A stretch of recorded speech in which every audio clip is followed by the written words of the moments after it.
Hi, I'm Dhera, and today I'm showing you how to make an eggless chocolate sponge without an oven. When I first started baking, I used to make everything in a kadai, and believe me, it's very easy. So let's get started. Let's start by making the dry mix. For that, in a bowl take maida, add corn flour, cocoa powder, baking soda, and salt. Mix this to evenly distribute. Always make sure to sift your maida before using. I have already sifted it. Keep this aside. In another bowl, I'm taking castor sugar. You can also use powdered sugar.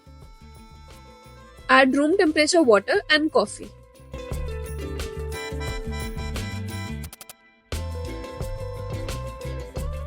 Mix this until the sugar is dissolved.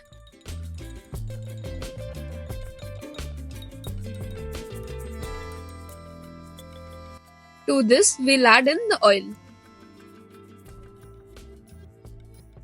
Mix this well.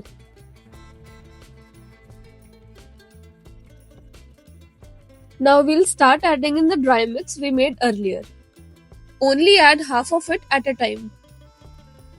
Mix this well before adding in the rest of the dry mix.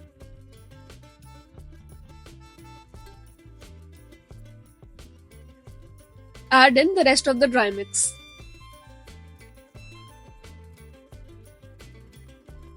Now we'll mix this to make a smooth batter.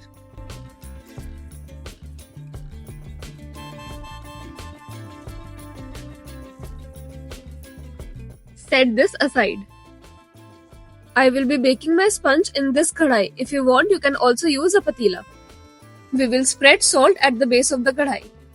Salt is added to the base because it evenly cooks our cake. This salt has turned brown because I have been using it for many years anytime I bake something in a kadai.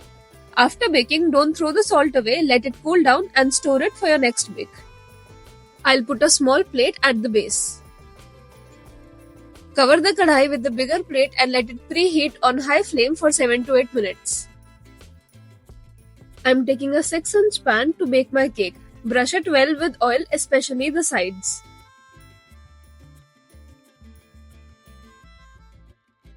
Put a baking paper at the base and your mold is ready. Just before baking, we'll add in the vinegar. Give your batter a final whisk and then pour it into the mold.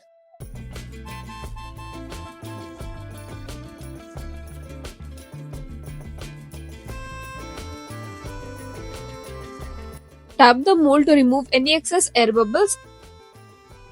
Let's put it in the kadai. The kadai has been on high flame for the past 7 to 8 minutes. Remove the plate carefully and put the mold in. Cover it again with the plate. Make sure that no steam is escaping. Turn the flame to medium and bake for 35 to 40 minutes. After 35 minutes, I'll check the cake by inserting a toothpick in the center of the cake. It should come out clean. If your cake has some crumbs or wet batter left, continue to cook at medium flame for another 5 to 10 minutes. After the cake is done, carefully remove it from the kadai.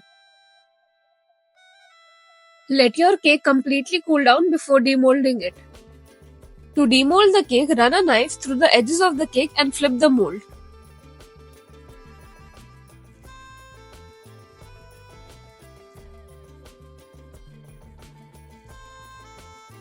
Let's cut it to see the texture. To cut a straight cake layer, always hold the knife straight and start rotating the cake. After completing one circle, start moving the knife in a chainsaw manner. While moving the knife, keep rotating the sponge slowly. This method of cutting will always give you a straight cake layer. As you can see, the texture of the cake is very soft and perfectly moist. This cake uses very simple ingredients. The flour is the main ingredient which gives structure to our cake. We add the corn flour because it absorbs moisture, hence making our cake softer. We are only using baking soda to help rise our cake. Whenever we are using baking soda in any recipe, we need an acid to activate the baking soda, hence we are adding the vinegar. You can also replace it with lemon juice. I really hope you like this video. This sponge is perfect for all your frosted cakes. I'll see you in the next video. Happy baking and bye.